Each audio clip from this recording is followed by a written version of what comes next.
আসসালামু আলাইকুম। আমি সাদাত খান সোহেল, আকুপ্রেশার ও ন্যাচারোপ্যাথি নিয়ে কাজ করি। আজকের বিষয় হচ্ছে ভেষজ, থানকুনি পাতা।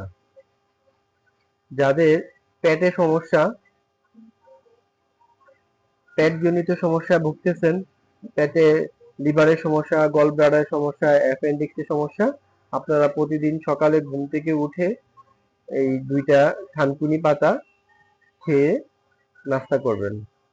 আপনি এই থানকুনি পাতাটা ফ্রিজে রেখে দিবেন। প্রতিদিন সকালে ঘুম থেকে উঠে ফ্রিজ থেকে 2টা পাতা চাবিয়ে খেয়ে তারপর সকালকার নাস্তা খাবেন।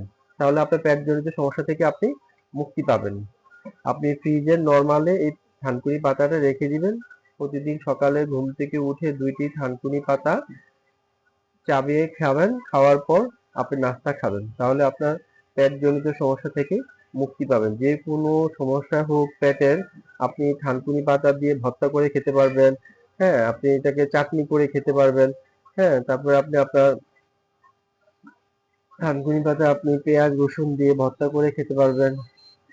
আপনি যে কোনো ভাবেই খেতে পারেন, খালি খেতে পারেন, ভর্তা করে খেতে পারেন, চাটনি করে খেতে পারেন, আপনি এটাকে সবুজ পাতার জুস করেও খেতে পারেন। তাহলে আপনার রক্ত থেকে লবণ যাবে এবং আপনার পেটজনিত সমস্যা থেকে মুক্তি পাবেন। ধন্যবাদ, ভালো থাকবেন। যাদের কাছে আমার এই ভিডিওটি ভালো লাগছে তারা আমাকে লাইক দিবেন এবং যাদের বুঝতে অসুবিধা হয়েছে তারা আমাকে কমেন্ট করবেন, এবং যাদের বুঝতে অসুবিধা হয়েছে তারা আমাকে কমেন্ট করবেন, এবং যাদের পেটজনিত সমস্যা আছে, পেটে সমস্যা আছে, হ্যাঁ, তাদের কাছে আমার এই ভিডিওটি পৌঁছে দিবেন।